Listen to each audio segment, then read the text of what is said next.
আলাইকুম, সবাই কেমন আছেন? আশা করি ভালো আছেন। আমিও ভালো আছি। আজকে আমি আপনাদের মাঝে আরেকটি রেসিপি নিয়ে হাজির হয়ে গেলাম। কাঁকরোল পাতার রেসিপি। ভিডিওটি না টেনে সম্পূর্ণ দেখার জন্য অনুরোধ রইল। তো চলুন ভিডিওটি শুরু করা যাক। এখানে আমি পরিমাণ মতো কাঁকরোল পাতা নিয়ে নিচ্ছি।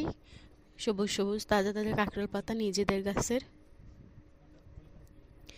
আমি এক জুড়ি কাঁকরোল পাতা নিয়েছি, দেখতেই পাচ্ছেন। এই পর্যায়ে আমি কাঁকরোল পাতাগুলো ভালো মতো ধুয়ে পানি ঝরিয়ে নিব।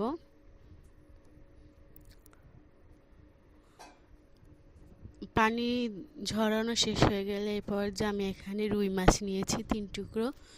এটাকে ভালো মতো ধুয়ে পরিষ্কার করে নিয়েছি। এরপর যে আমি আধা চামচ হলুদ গুঁড়ো, আধা চামচ লবণ দিয়ে ভালো মতো মিশিয়ে নিব।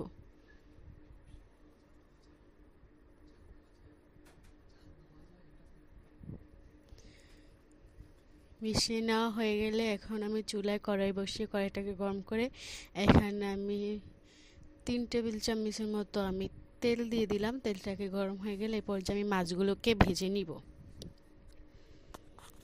এক এক করে সবগুলো মাছকে দিয়ে দিলাম। এক পাশ হয়ে গেলে আমি আরেক পাশ উল্টিয়ে পাল্টিয়ে ভেজে নিব।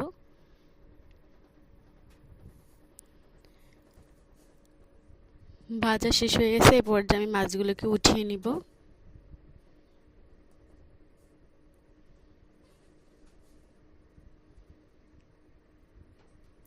এই পর্যায়ে এখানে আমি 2 টেবিল চামচ পেঁয়াজ বাটা, 2 টেবিল চামচ আদা রসুন বাটা দিয়ে ভালো মতো মিশিয়ে নিব।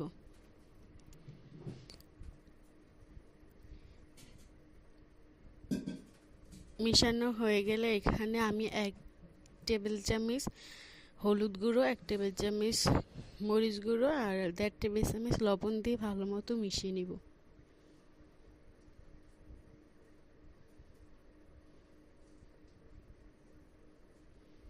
মিশানো হয়ে গেলে এই পর্যায়ে আমি পরিমাণ মতো পানি দিয়ে দিব। এই পর্যায়ে আমি এখানে একটা বোম্বাই মরিচ নিয়েছি। বোম্বাই মরিচগুলো মাঝখান দিয়ে ফেলে মরিচটা দিয়ে দিচ্ছি। আপনারা চাইলে কিন্তু কাঁচামরিচও দিতে পারেন, কোনো সমস্যা নাই। তো এই পর্যায়ে আমি মাছগুলোকে দিয়ে কষিয়ে নিব কিছুক্ষণ।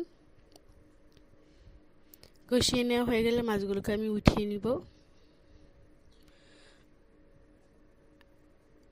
এরপর যে আমি শাকগুলোকে দিয়ে দেব।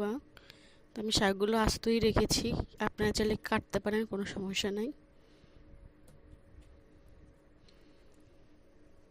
শাকটা একটু পরিমাণে যদি আপনাদের লোক বেশি হয় তাহলে আপনারা আরও পরিমাণে বেশি নিয়ে নিতে পারেন। একদম গলে একটু নিক হয়ে গেছে। তো এরপর যে আমি মিক্স করে নিব শাকগুলোকে।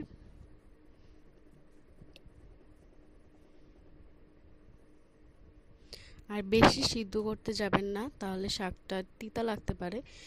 অল্প সবুজ সবুজ থাকতেই শাকটা নামিয়ে ফেলতে হবে। তো আমি দেখতে পাচ্ছেন ঢাকনা উঠিয়ে লাড়াচাড়া দিয়ে আবার ঢাকনা দিয়ে দিয়েছি। এরপর যে আবার ঢাকনা উঠিয়ে আমি এবার করে 3-4 বার করেছি এরকম। তারপরে যখন হয়ে গেছে আমি তখন মাছগুলোকে দিয়ে দিলাম। আবার ঢাকনা দিয়ে কিছুক্ষণ ঢেকে রাখলাম। এরপর যা দেখতেই পাচ্ছেন আমার শাকগুলো কত সুন্দর হয়ে গেছে। ভিডিওটা